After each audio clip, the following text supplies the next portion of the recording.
If you've ever made gumbo, you know how long it takes for the perfect roux. It seems like forever and a day to get the right color and texture, but it takes some hard work and patience.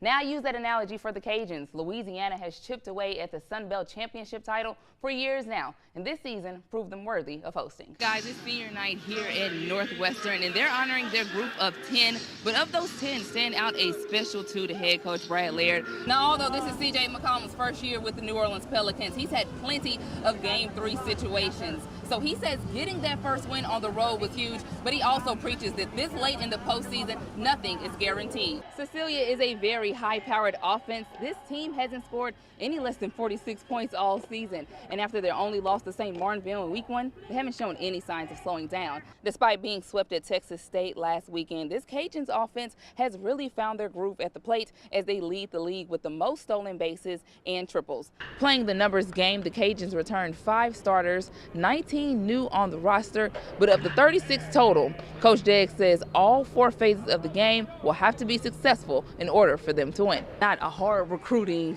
tale for these guys, going to the homes, talking to them on the phone. Hey, we're a top 25 team. We have the longest win streak in history. Just how big is that impact having that on the resume? Head coach Ed Ogeron says he's proud of the win. Some improvements were made from week 1 to week 2, but still some other areas that need attention, like pass protection up front, a slow start, and the offensive play. I'm still here with head coach Ron Antoine after the 47-21 big victory, a district win for these guys, the first one since 2011. Tonight, they hosted a familiar Georgia State team that they know is good, but their 0-4 record in SBC play didn't reflect that. To the Cajuns, hoping to make it 0-5.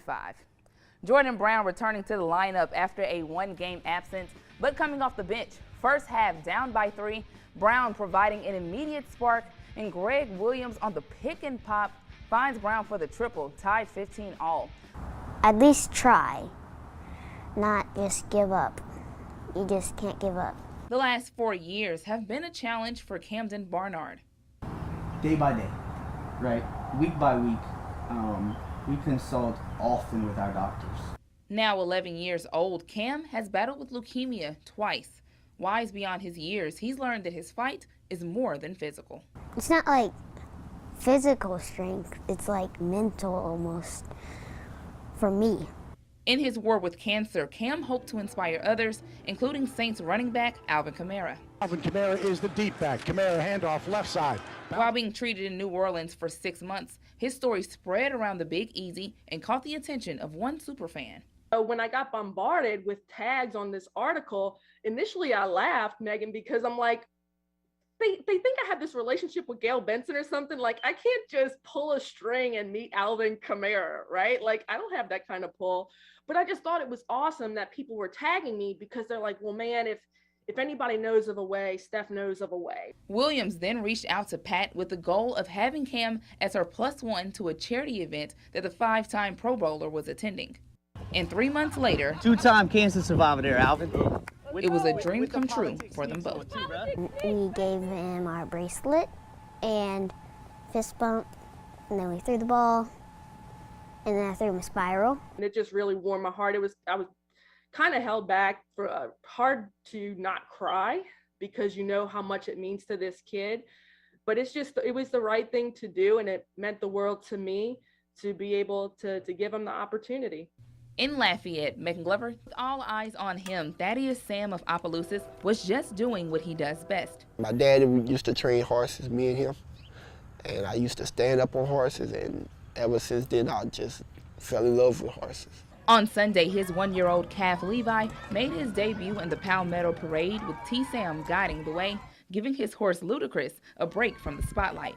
The video was spread like wildfire around Acadiana with over 1,000 shares, but the comments would shed light to the man on top. The past 3 years has been a long road, because watching Thaddeus go from riding horses, breaking horses, and around the yard doing chores, to not being able to do anything for himself. In 2018, T. Sam was shot at a trail ride. The bullet in his neck causing a spinal cord injury, leaving him paralyzed from the waist down. Doctors said he would never walk or ride his horses ever again.